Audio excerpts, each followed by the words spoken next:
Decime en qué andás, cómo viene tu agenda.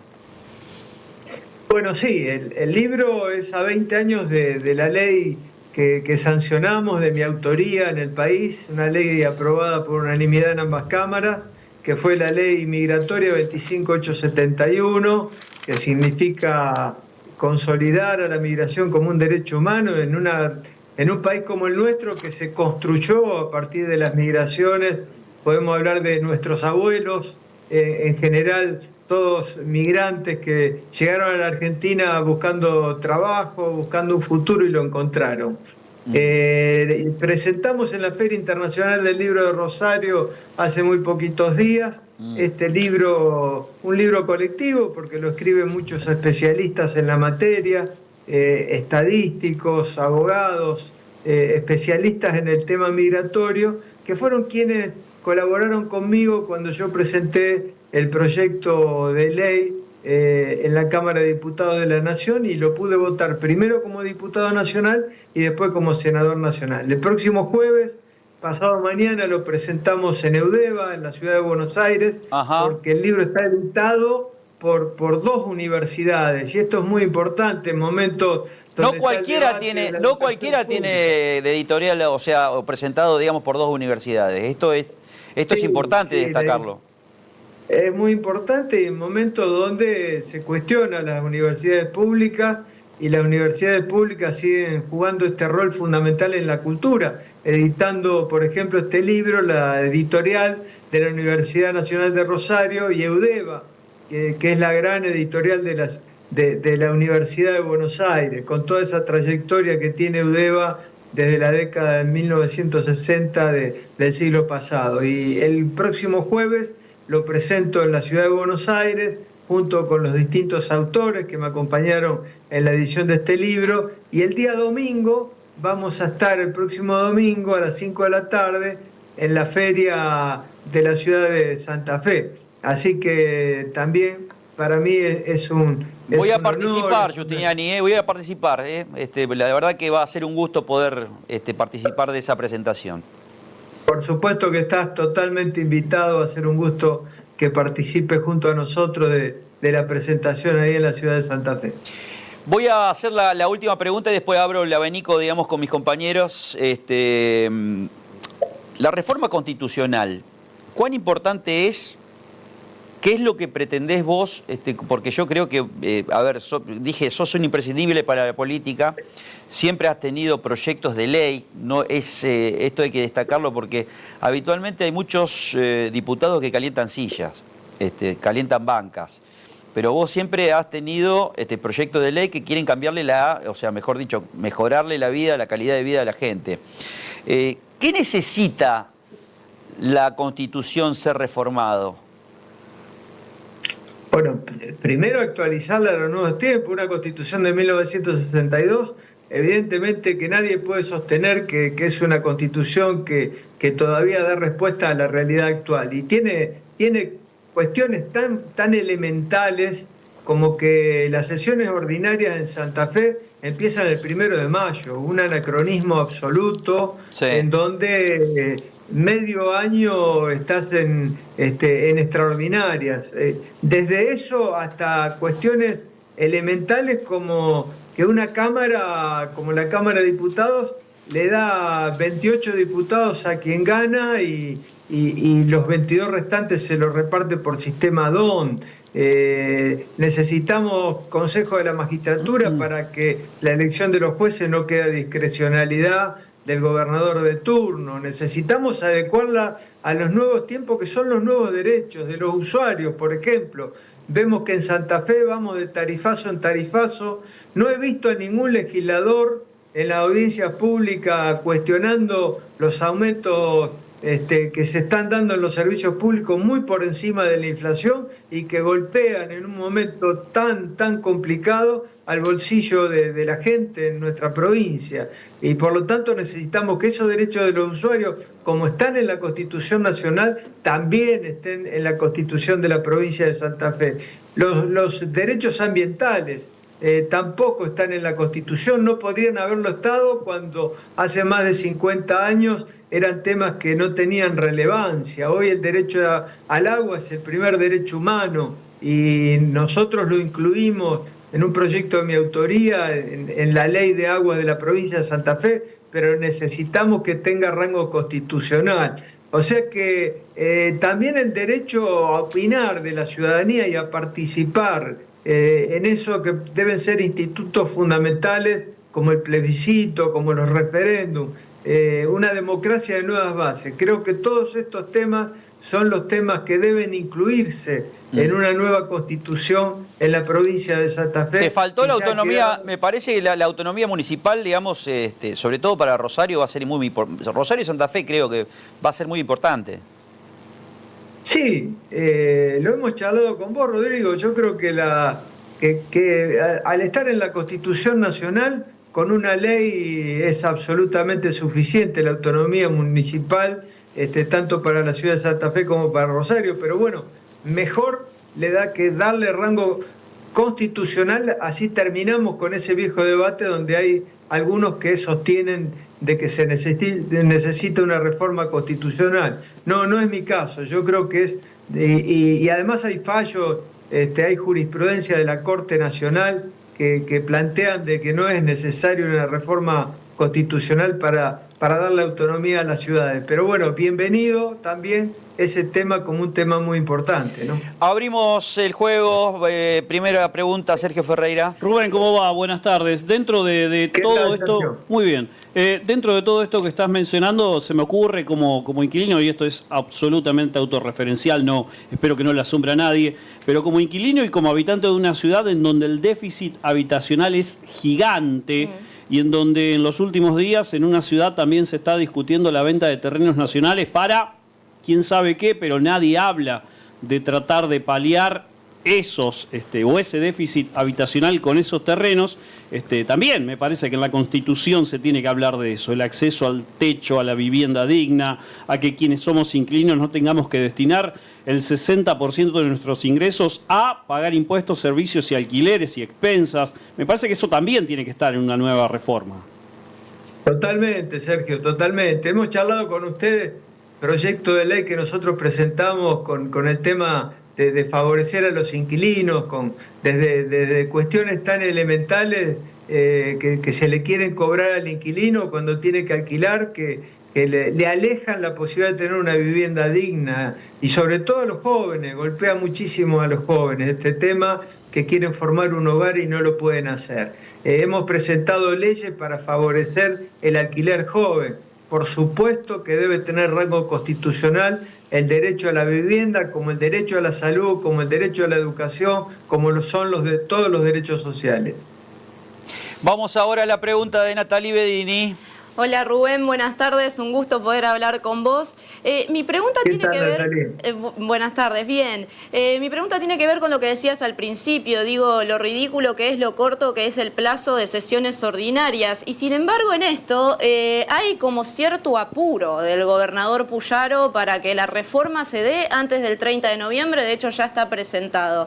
¿A vos por qué te parece el apuro del gobernador Puyaro en este momento, cuando solo en debate, o al menos en los medios, se ponen las cuestiones políticas como el tema reelección?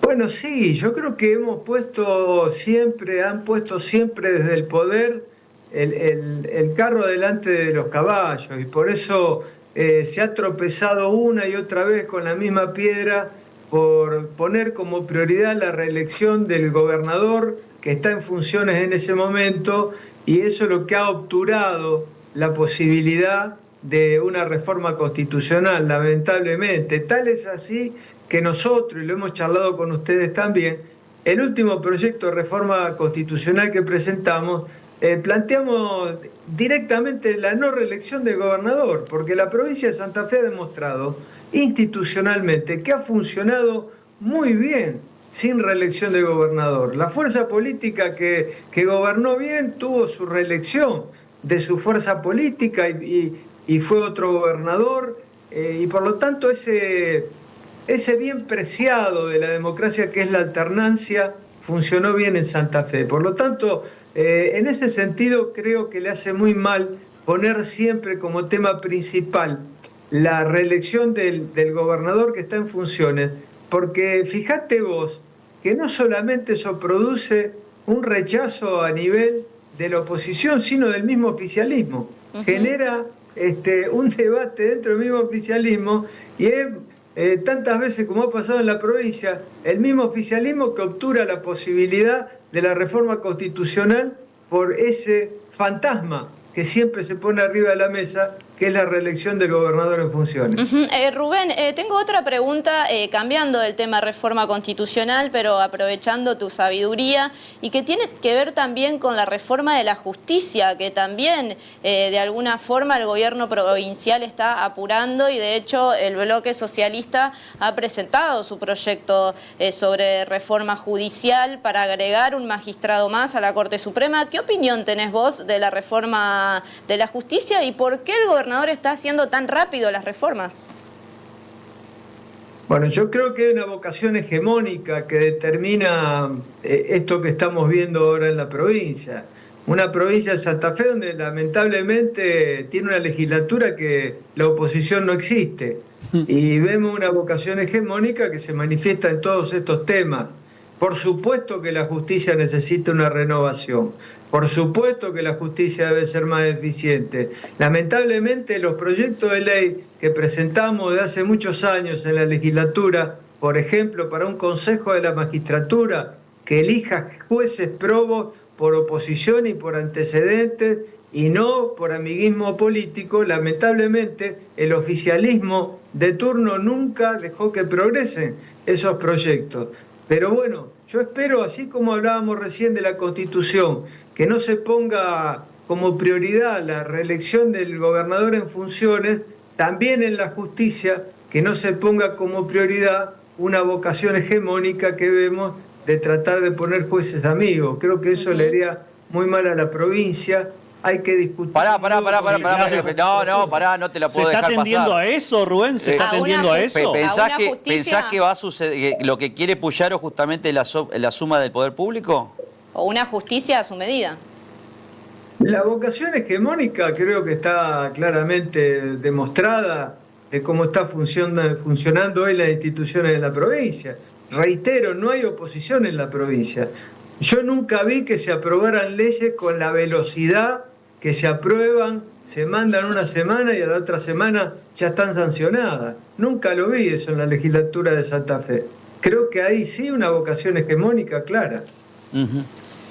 La última pregunta, quiero ir directamente al hueso. ¿Cómo se arma una masa crítica que le haga fuerza al gobierno de Puyaro y a Unidos? Y acá viene la pregunta, o sea, una parte complementaria. La Libertad Avanza tiene también aristas que pescan en el mismo voto que Puyaro. O sea, ¿cómo ves esa elección el año que viene, donde puede haber 3 tipos de elecciones? Para concejales, presidentes comunales e intendentes, por un lado, en el primer semestre, y también puede haber para convencionales constituyentes, y luego las diputaciones nacionales. La Libertad Avanza puede dividir los votos de Puyaro o de Unidos. ¿Y cómo se rearma una tercera parte?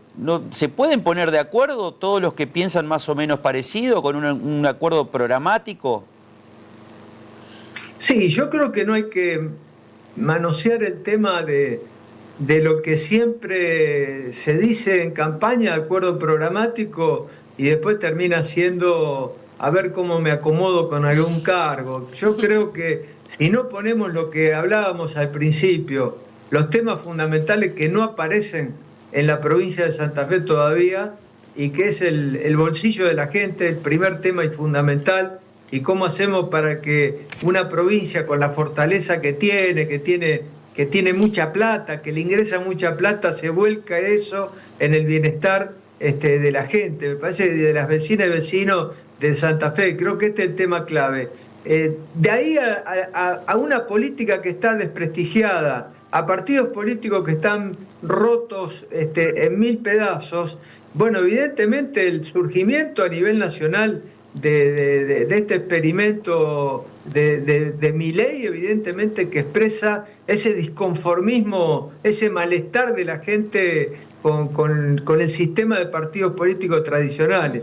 Yo creo que tenemos que trabajar por algo distinto, por algo nuevo, por algo que confluyan primero los intereses de la gente por sobre el interés de determinada. A ver, mi pregunta va directamente a ver si vos podrías, hasta dónde llegan tus límites. ¿Vos podrías construir con Amalia Granata? ¿Vos podrías construir con el peronismo, con este panperonismo, digamos, que se está manejando, digamos, por ejemplo, de esas conversaciones que están llevando a cabo Marcelo Lewandowski con Granata, Perotti con Granata? ¿Serías parte de ese convite electoral, o sea, de una coalición que más o menos tenga 10, 12 puntos importantes pensando en la gente? Yo no lo sé todavía, porque yo lo que veo en Santa Fe, vuelvo al punto, y no es para escaparme en una respuesta a tu pregunta, que siempre son interrogantes inteligentes lo que planteas, pero yo veo un peronismo en la legislatura que es oficialismo, o sea, no veo no, pero pará, está filoso, Rubén, está filoso Giustiniani. El peronismo... Es que la realidad... A ver, pará, voy a ir más allá, ¿Para vos hay un acuerdo entre Perotti y Puyaro? Yo no quiero hablar de personas, se ve claramente en la actual legislatura que no existe la oposición. No existen los debates, no existe, existe una voluntad hegemónica de gobernador que se impone de manera contundente. Me parece que esto no es ningún descubrimiento que yo estoy haciendo. Simplemente puede ser que yo lo diga y que no se escuche en ningún lado, precisamente porque hay un sistema hegemónico. Pero Rubén, ¿en eso cuánto repercute el tema de esto de que tenga una mayoría automática también Puyaro? Porque de hecho pasó con la reforma previsional, que por más de que exista el debate que exista, todo el mundo sabía que esa ley se iba a aprobar por la mayoría automática. Sí. Digo, ¿cuánto influye eso en la deslegitimación y en la degradación del propio debate político en esta provincia? Influye mucho, influye en forma total. Y es lo que le decía también con un tema como que las audiencias públicas de los tarifazos excesivos que se aplicaron, que no tienen ninguna relación con la inflación, tanto en aguas como en la energía, no tuvo una sola voz disidente. Influye mucho porque la gente no es tonta y la sociedad ve que ¿quién la defiende? No la defiende nadie. Entonces ahí empieza esa crisis de credibilidad que hace muchos años que la venimos sustentando y que en la última elección la gente se abrazó a ese grito anticasta, que es este nuevo experimento que estamos padeciendo la mayoría de los argentinos.